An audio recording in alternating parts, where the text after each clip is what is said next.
that this afternoon. Nama je to uspelo ta popoldne.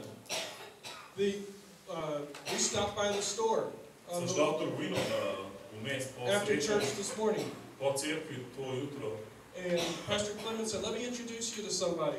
In Klemen rekel, daj te bom predstavil enemu tipu. And not exactly sure how that happened, but the guy said his foot hurt. Nekako se to zgodilo, pa tip je rekel, da ga boli noga. And he asked if I would pray.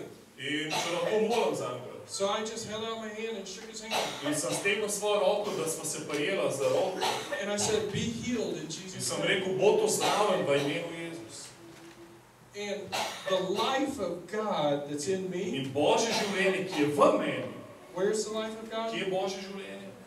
It's in you. V tebi. It's the Holy Spirit To je Sveti Duh, that gives me life. ki daje meni And življenje. that same Holy In Spirit ta isti Sveti can Duh go from me gre lahko iz mene into Him v njega and give Him life. in da njemu življenje. And I just said, be healed. We held In sem hands for samo about rekel, 20 seconds. bodi ozdravljen in 20 sekund sem ga držal za roko.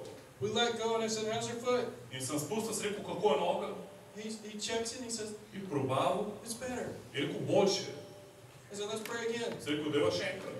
So I said, be healed in In sem ga Jesus' spet name. prijel, sem rekel, bod ozdravljen v ranah Jezusa, v imenu Jezusa. Now check it again. Sem rekel, spet probi. He said, it's healed. Je rekel, ozdravljen sem.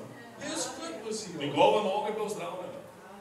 And so Pastor Clemens then took the opportunity to lead him in prayer to get saved. Tako da ga je Klemen potem vodil v molitev, kako sprejeti Jezusa.